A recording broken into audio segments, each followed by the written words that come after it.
राम राम जी दोस्तों, फिर से हम अपने ट्रैक्टर का टायर जुड़वा कर पहुंच जाते हैं खेत की तरफ।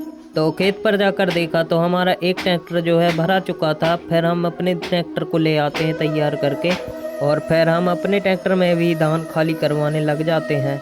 और इतने में ही हार्वेस्टर भी दूसरी जगह चलने लग जाता है। और इतने में ही हम एक बार और धान को खाली करवा लेते हैं अपनी ट्राली में। और फिर इतने में ही हमारा हार्वेस्टर फिर से चालू हो जाता है और अपनी ट्राली भी लगभग भराने ही वाली थी। और फिर लगभग लास्ट वाला खेत ही बच रहा था। और फिर इतने में ही हम घर चलने की तैयारी कर देते हैं। और फिर हम इतने में ही अपने दोनों ट्रैक्टरों को भी तैयार कर लेते हैं और घर चलने की तैयारी कर देते हैं। बोलिए जय श्री सीताराम।